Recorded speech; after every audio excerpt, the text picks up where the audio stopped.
Okay, let me share the screen.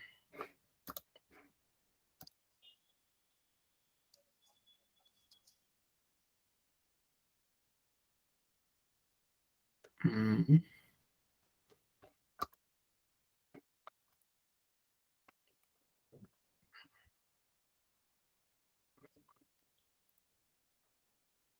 Today I'll be focusing on publications for PhD applicants.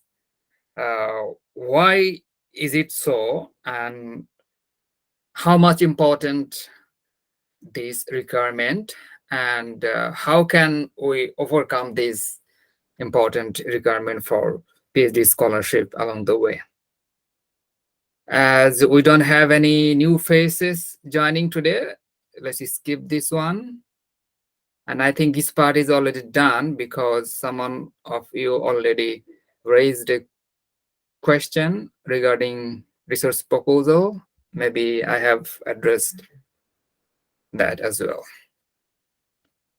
So in this brief session, I'm going to cover these things: why universities care about publications, what are the publication requirements for PhD applicants, then how can you write a research paper, and I'll be sharing my experience. You know, university means research, and publication is the result of a research. How much research a university does, it is measured by publications at the first place, and then it is measured by implications, contributions, right? You know, the Nobel Prize winners, if you list the top universities in the world, you will see that most of the Nobel Prize winners are from those top universities. So there is a very high correlation between top university ranking and number of Nobel Prize winners in the world. You see, Harvard, Oxford, Cambridge, maybe Chicago, Yale, maybe LSE. Within these top 10 to 20, roughly 50 university, you will see most of the Nobel Prize winners are based. So research and publications go hand in hand together because it influences the ranking. And more importantly, this publication process is a blind peer review process. You know, whoever the writer or author is, the reviewers don't know it. The reviewers review the papers without knowing the identification of the author. It may happen that a usual reviewer who did not have, or who doesn't have any kind of Nobel Prize in his or her bucket, maybe the author who has written the paper, he's a Nobel Prize winner. Now see, a paper written by a Nobel Prize winner may be reviewed by a person without having a Nobel Prize. There is a totally blind peer review process, and this process ensures the authenticity, the validity, the uh, originality of the research. There is no bias because the reviewers don't know the author. This is how the university checks the reliability. Yes, if a PhD applicant has a good publication, it indicates it's a reliable credential, because it's not possible usually for a person to get a publication just by money or by any other easy way. It's not that possible. So university wants to confirm by having a publication credential, at least in a minimum standard journal.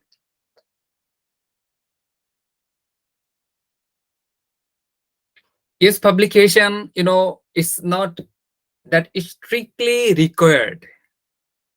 There is no any kind of thing like minimum publications required, not then that kind of requirement at all, like maybe language requirement 6.5 or 7, whatever. Maybe for academic result, there is a minimum criteria.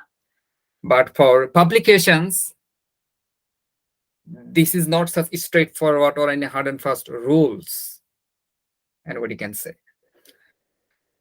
If it is a self-funded PhD application, yes, then university doesn't care about whether the candidate or applicant has any publications or not. It doesn't matter. It's not required at all.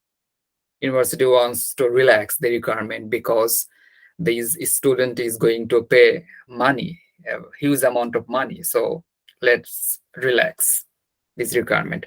But when you talk about scholarship, then the university thinks something differently. Then the publication requirement comes in. Okay.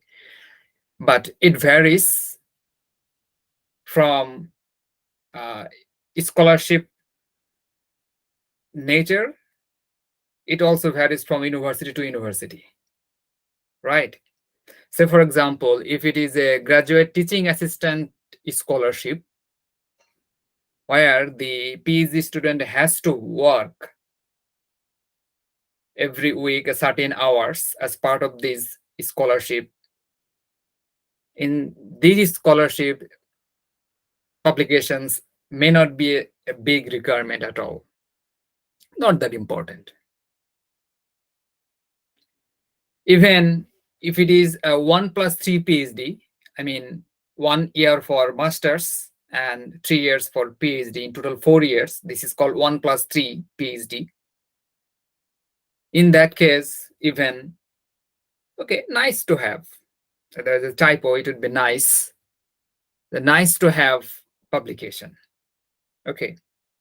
But if it is a direct PhD scholarship without any masters, if anybody wants to have direct PhD admission, what I am doing now, in that case, a good publication, at least one publication, is very, very important. Otherwise, the university cannot confirm whether this candidate will be able to complete his PhD successfully, will be able to produce at least 2 or 3 research papers throughout his PhD journey. Okay.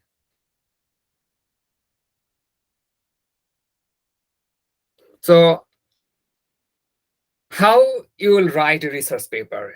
Yes, you see, I'm talking about in the context of a PhD applicant, not any established, not I'm talking about who is a PhD student at this moment. I'm talking about the persons like you who are interested in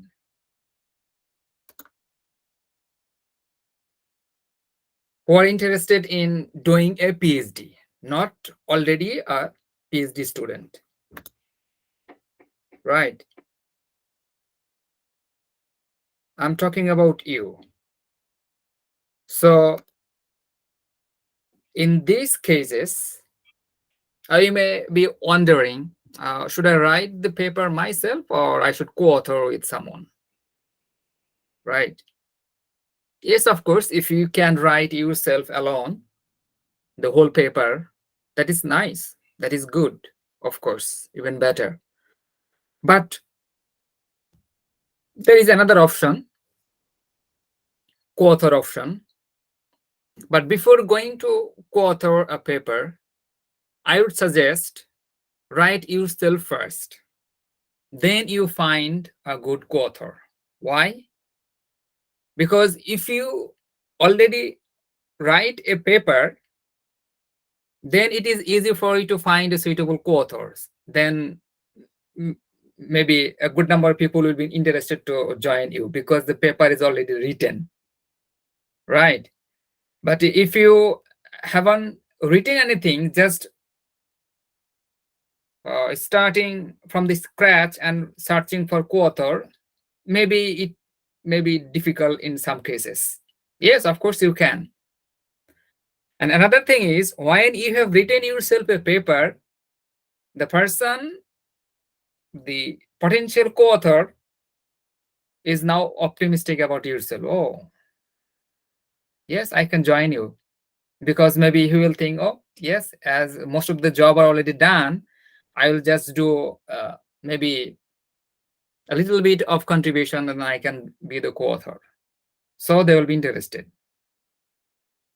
So who should be your co-author? What type of co-author you should be looking for? Try to find out the most motivated person, at least at your level. If your motivation level is higher than that person motivation level for writing research paper, then it will take ages to publish your paper, remember. So find someone who is like hungry person for publication. Maybe anyone from this group, what we are doing here, because all of you have mostly the same motivation of having a PhD. So maybe these guys are motivated enough. So try to find out someone from this group, I would suggest, of the same discipline, the same area, who can be your co-author. It could be your friends and any suitable family members if there is, no problem at all. And any experienced researcher. Again, why an experienced researcher would be joining you as a co-author? You have to prove something. Yes, you have the potential. Only then the experienced researcher will be agreeing to co-author with yourself.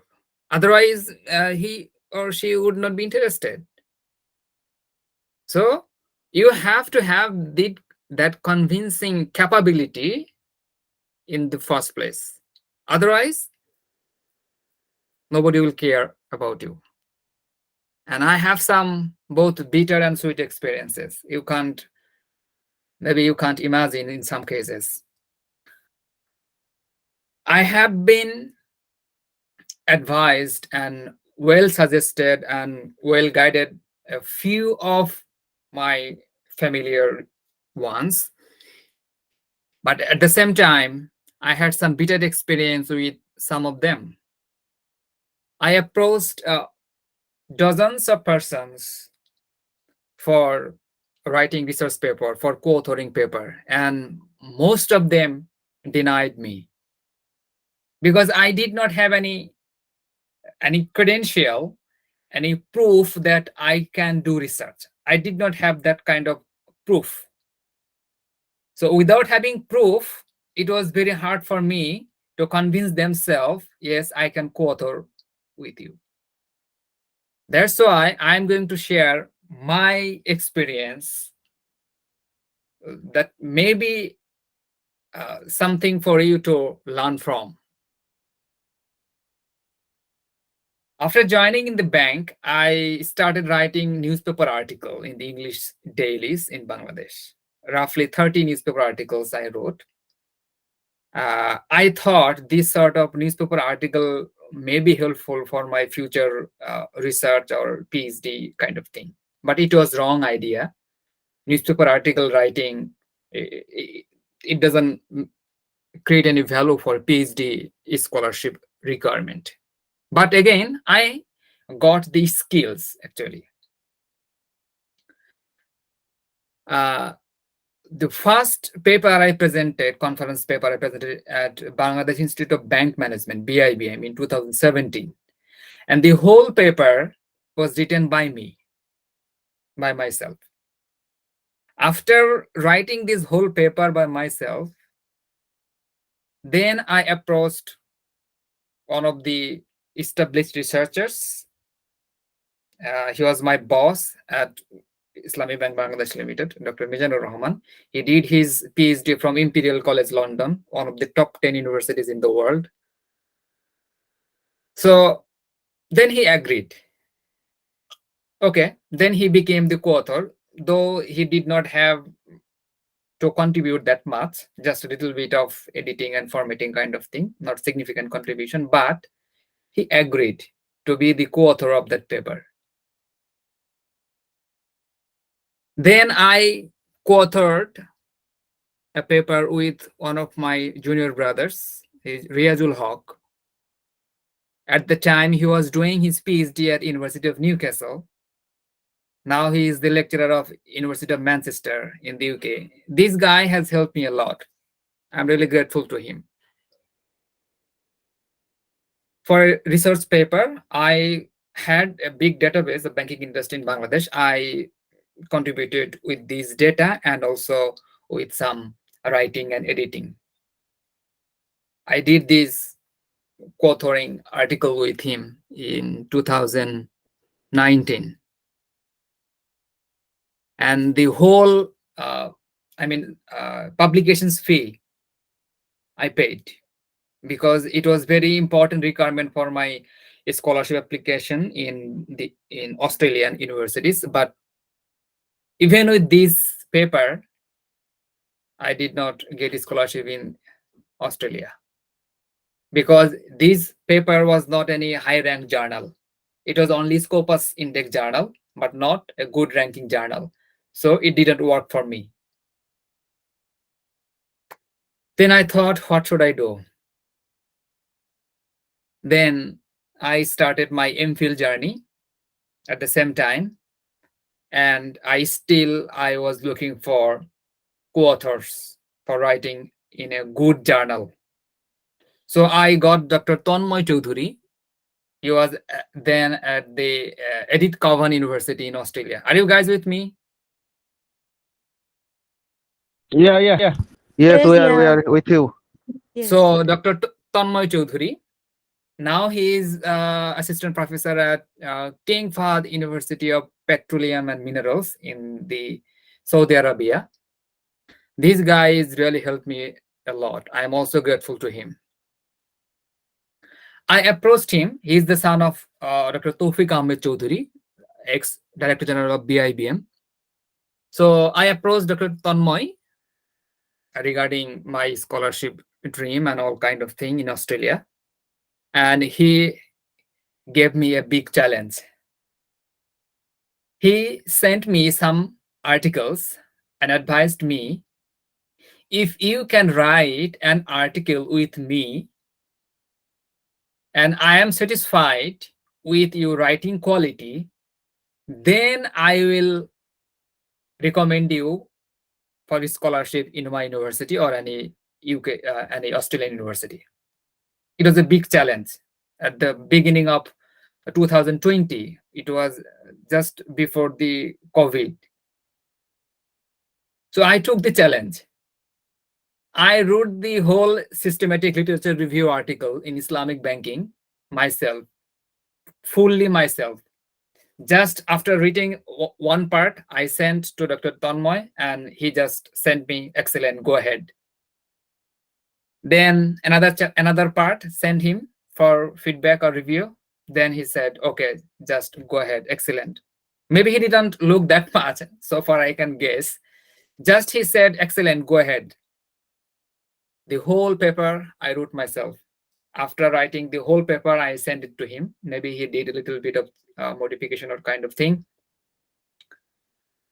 Then, of course, he was trying to manage scholarship for me in the Australian universities.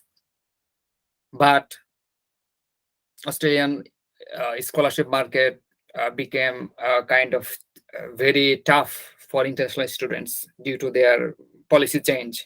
Endeavour scholarship, they stopped, and they also reduced the international quota for scholarship. So it was really tough for me to secure the scholarship in Australia. But he rewarded me in another way. After sending him this SLR paper, then he again gave me another challenge, another opportunity rather, I would say. This is opportunity for writing a paper with 4 other co-authors, one Australian, one German author. So altogether, including me, there are 5 authors. The paper I already shared with you, right? Gender diversity, boardroom gender diversity paper. It is one of the top 20 finance journals, GIF MIM journal. He assigned me to contribute in this paper, and I had no idea how to write in such a big journal. I just did whatever he assigned me. He sent me the data and instructed me do this analysis. I did the analysis using his data. Then after doing the analysis, he told me, okay, write down the findings and discussion, then send it to me. I just contributed this analysis and this kind of writing discussion part. And I became the co-author of this paper. And this paper in GIF MIM has changed my whole life.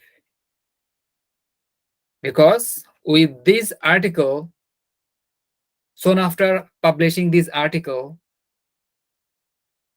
I was kind of welcomed by numerous professors, supervisors in the UK. So you see my journey. And after that, I wrote a complete article. It's on director experience and fund performance for my MPhil using R programming software, totally by me, fully by me. Now this paper I sent to my existing supervisor to further contribute, and if possible, whether he would be interested to co-author with me. You see, now I have the confidence. Now I can approach that experienced researcher. Okay, would you be interested in co-authoring my paper? And more interestingly, last week I got an offer from a professor from University of Vasa, Finland. Actually, he was my main supervisor at the University of Kent, but recently he moved out from UK to the uh, University of Vasa, Finland. He's a full professor in finance. Recently, he offered me to co-author a paper with him. And I just, without taking any seconds, I agreed. Yes, I would love to co-author with you. Still, it did not start. Maybe very soon, I'm going to start this co-authoring paper with Professor Tim. Right. So to sum up, how to be a promising writer? I'm talking about, again, you, like young persons who are interested in doing PhD. My first tips for you: be a better reader to be a good writer. Very simple suggestion for you. Be a better reader to be a good writer. And if you want to be a better writer, you have to be the best reader. If you can be best reader, you will be better writer. If you can be a better reader, you can be a good writer. Read high-ranked journal articles from Scopus Index, ABS 2-star or 3-star, ABDC B or A, and maybe Google Scholar top 20. Google Scholar has this top 20 list, journal list, right? Do you have Google Scholar account, everyone? Yeah. Yes. Good. You see, you know how to find Google Scholar rank journal, right? Not sure. You see, if No, you no. go Google Scholar, go for metrics, then you see top publications. And then here you come for view all. See, this is the top 20. That is more, I think. I don't know. Okay, this is all category top 100. This is all category top 100 journals in the world. But you have to go for your discipline wise journal list. So go for business, economics, and management. There you see top 20 journals. Even if you go further subcategory, say for example, maybe accounting, right? See, this is these are the top 20 journals in accounting discipline. So when you will be searching any article, maybe you search article using this journal name. Let me show you how you can do this. Say, go to Google Scholar, then advanced search. Here you write, say, any theme, anybody? Say, for searching. Anyone? Let's try your keywords. Yes, sir. Okay, go ahead with your which type of article you wanna search.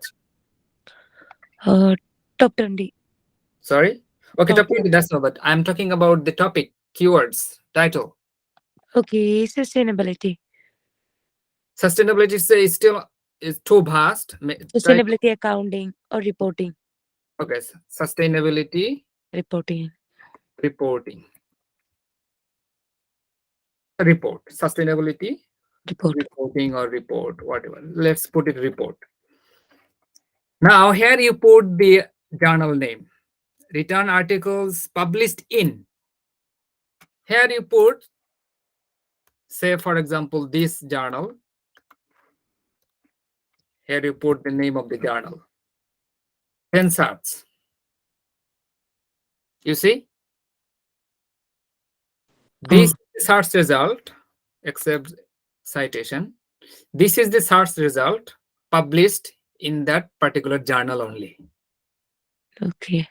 Not all articles, only published in this journal, what you mentioned. If you don't mention the name of the art journal, it will give you millions of search results, right? And it will kill you time to find out the suitable one, right? So if you just put the journal's name in the search box, the life is much easier. And there are whole lots of other things for doing smart searching in Google Scholar. Maybe I will arrange different session on this in future if required. You can search for economics if you like. Okay, this is the top 20 economic journal list. See, you can try for finance, this top 20 finance journal. Okay.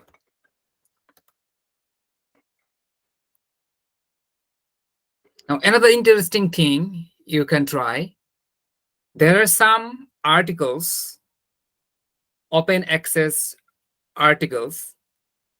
Along with the PDF of the paper, you can also download the data of that paper. You see, how beneficial could it be for you? Why I'm talking about it? If you have the paper with you and if you have the data with you as well, you can practice this data analytics of that journal. Isn't it very interesting feature? If you have the access to the data of a particular article, just download the data, run the model, see the findings, and match with the article you have downloaded. And try to write yourself the discussion part. Here I have shared one link for you where you can download. Actually, I did it once. So here is the link. I have already shared these links in the Google Classroom as well. This is an article. So gender and acceptance of e-learning. Multi-group analysis based on structural equation modeling among college students in Chile and Spain. PLOS ONE is a good journal. You see, the journal along with PDF, you also have the access to download the data.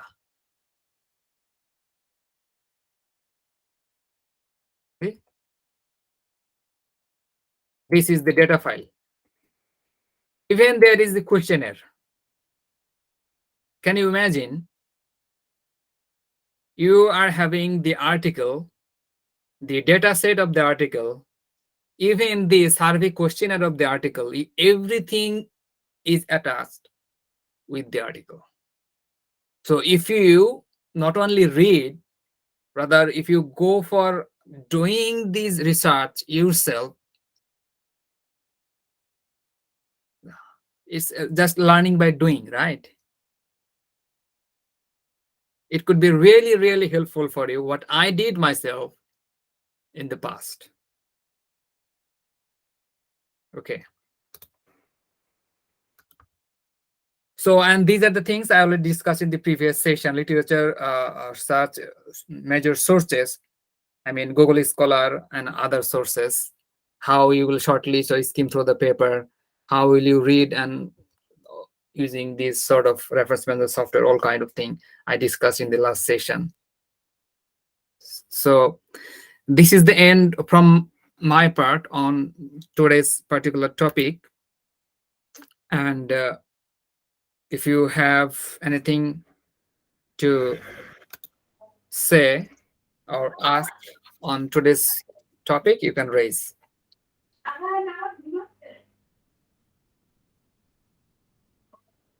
I'm done with my short session.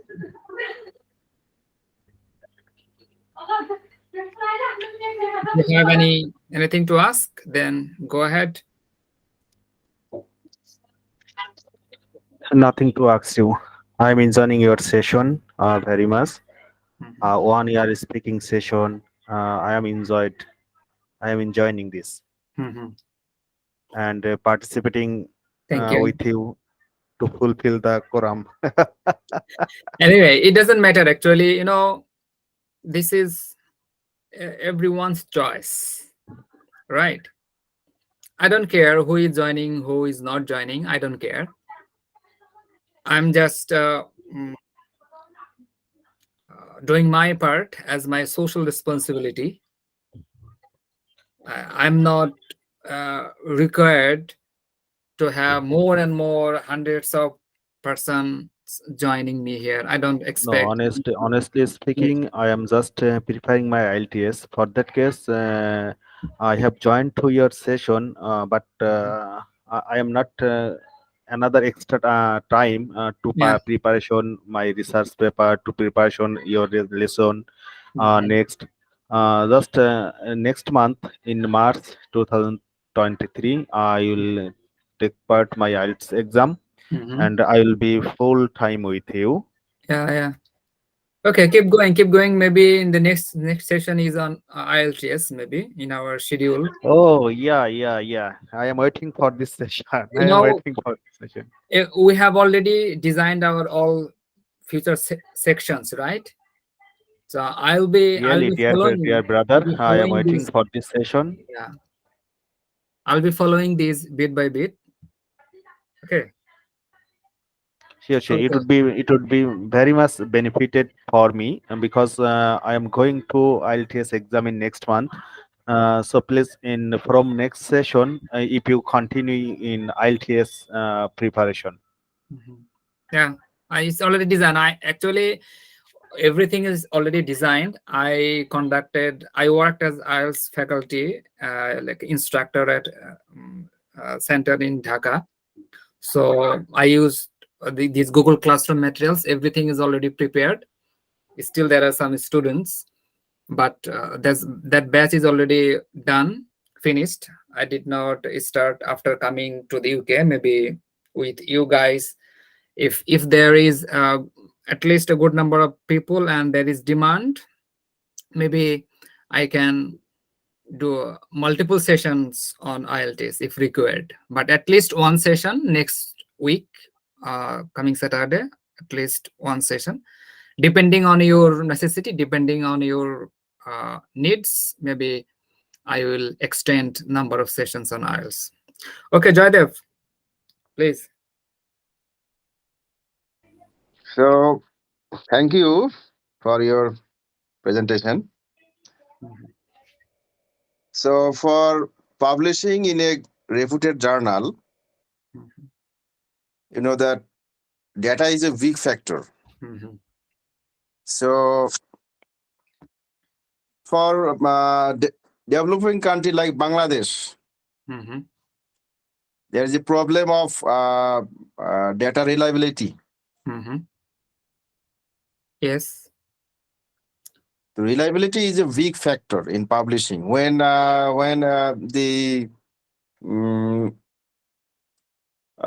the journal authority will see this article is written from the Bangladesh perspective. Mhm. So there may be some issue in the reliability of the data. Yes, Data there is is. not reliable. Yeah, there is. Yes, there is. This is the reality. Actually, this is the reality. But again, if you target ABS 4 star, ABDC A star journal, then of course it's a big factor. But again, for your PhD scholarship requirement, ABS 4 star not necessary, because it's not ideal to expect from a PhD applicant a 4 star article. Even ABS 2 star, ABS 2 star is fine, even not 3 star. ABS 3 star, even not necessary. It's rare. One of my supervisors has written a statement for me to the scholarship authority, the University of Exeter, and it's a confidential document. But interestingly, that professor has shared this statement with me to show that how strongly he recommended me. That is why he shared this statement with me. And there I just read it very carefully, because the whole statement was written by him for me. It's not recommendation letter. Like in Bangladesh, recommendation letters in many cases are mostly written by the students, and and this recommending person is just puts the signature. But this supporting statement was 100% written by my supervisor, and he clearly mentioned, before starting his PhD, he has already a publication in ABS 3 star, which is rare. This is his word. This is his word. So 3 star not that much required. ABS 2 star is fine. So for ABS 2 star, data reliability will not be a big factor. If you can, if your other parts are okay, validity or your methodology, your writing structure, your language quality, if this is okay, ABS 2 star will not be a big deal, I could say. And another issue is I faced. Uh, I'm interested in sustainability issue related to the business, particularly accounting and finance field. So developing country like Bangladesh, this is emerging issue in Bangladesh, and the quantitative data regarding this sustainability issue, I think not enough to do research. Bangladesh Yes, perspective. sustainability emerging not only in Bangladesh, it's emerging in the whole planet. Yeah. Okay, sustainability. That's why research is it's a hot topic for research. And this entire century will be busy with this sustainability thing. Every industry, every sector will be busy. And again, if you talk about publication, you have this another option, that is co-authorship. See, you have to convince a good co-author, right? So for convincing a good co-author, it's not necessary that you have to have the data, because if you have a co-author from maybe from the USA or any developed country, they already have the data. So you should not be worried about data. If you think about co-authorship, they will collect the data. You will do other thing. You will convince him that I know the statistics, I know stata, I know R, give me data, I will do the analysis. No problem. Because the paper I did with them, I did not have the data. They sent me the data. They send me the data. But you do that. You did that in global perspective. But if I do for Bangladesh perspective, I think there is a big challenge for data regarding sustainability. Okay. Again, that is not a big deal for ABS Twister. Remember, you will find many articles. You will find many articles in at least this ABS Twister journal from Bangladesh data. You will find many. So if they can, why not you? But but in the annual reports by the companies, actually sustainability regarding the sustainability and other information is not sufficient. Of course, it's not sufficient. You can do other research like corporate governance, financial performance, like that. But the information of the sustainability by the companies in Bangladesh, this is you cannot get the sufficient information by the Bangladeshi companies. So we can do we can write articles on other countries' perspective like UK, USA, Australia. Of course, Is you that? find someone co-author. They will be collecting the data. You come up with a good idea. You come up with a good proposal at least. When you will be contacting with your potential co-author, if your idea is good, then the deal is done. So you have at least, there are challenges. It's of course, but of course there are something in your control by which you can win the game. Focus on those strengths. What you could. The challenges will be dealt by someone. No worries. Do your bit. Do your bit first, then go for another. Okay. Thank you. Author. So I have a question. Please. I have a question regarding the research proposal, endogeneity issues. So if I make a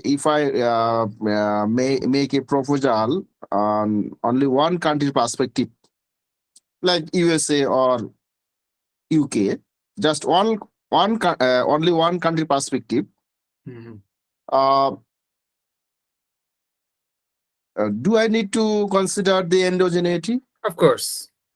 Endogeneity is not a country specific thing. Okay. For robustness, you must go for endogeneity. In many cases, especially in accounting and finance research, in most of the cases, endogeneity is a common problem. common issue you have to address. If you just find some relevant papers, you will find out how they have addressed endogeneity using what sort of measures.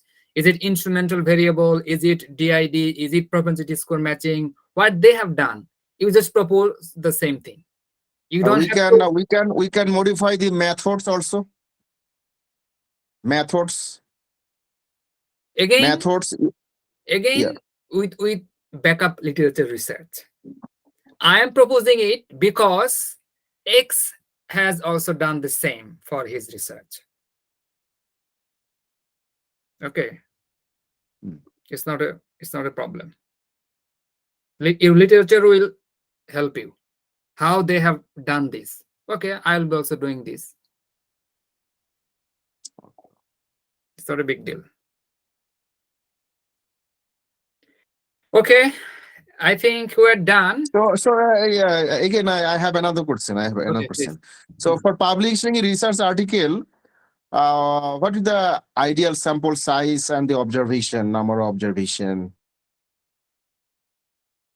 In terms of sample size depends on number of population, right? Yeah. Number of population, and it also depends on is your study qualitative or quantitative. Quantitative. Say for qualitative research, kind of survey research, structural equation modeling kind of research, roughly 200 is a benchmark kind of thing. 200 to 300 enough. But again, it is assumed that the more the better. Okay, but if you go for more and if it is expensive, stop it somewhere. Roughly 200 to 300. And for quantitative research, it depends on the number of population you're dealing with. Okay, if your population is bank and you are considering about the global industry, say globally maybe there are 20,000 banks, then what could be, there is no any specific number for quantitative research. For statistical modeling perspective, if you want to have a normal distribution of data, maybe there is something called 30 is a very lucky number. At least there, Regression. yeah, there could be at least 30 observations for running a model. But again, Model. 30 Reliability is a big observation, issue. yeah, with 30 observation, you cannot, it's unlikely that you will do a quantitative research in accounting or finance. So the more the merrier, the more the better. If you have the data access, why not you try? Yeah, it's not a big deal. So data access is a big problem. It's a big problem, but you have to live with this problem. It's your uncontrollable variance. Don't be obsessed with uncontrollable variables in your life. If you are so much obsessed with uncontrollable variables in your life, life will be hell. Make it heaven. Okay.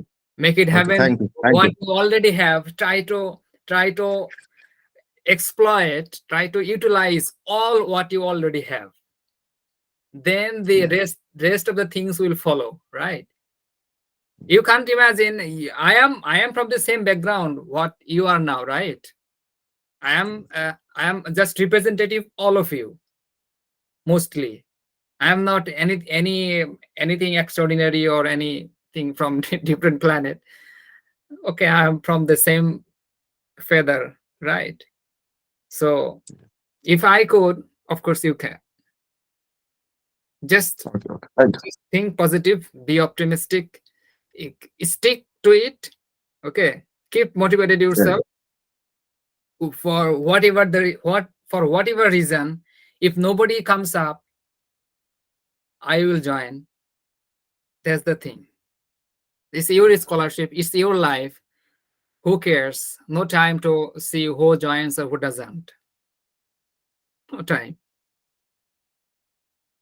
Okay, I think we're already 10 minutes extra. I'll call it a day. Any last comment from Saima? No, no, no, it's fine. Okay. So keep going, and for any kind of help or suggestion, better if you need a bit more detailed answer and any personal issue, then email me, no problem. Or if it is like common thing, you are welcome to raise the issue in the WhatsApp group. Uh, Personally, I see WhatsApp once in a day, only in the afternoon or in the evening. But I check my email twice or three times a day. So there is high possibility of getting your answer if you email me, rather WhatsApp.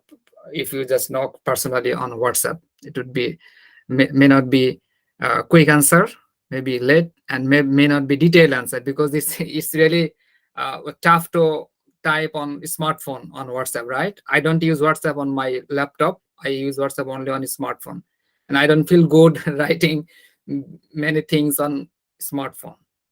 So when you just ask me in WhatsApp, that means I just give you the answer as short as possible, not as big as possible. But if you email me, maybe I'll try to answer you in detail. Okay. So thank you very much. Wishing you all the best. Thank you so much to you. Okay. Best of luck.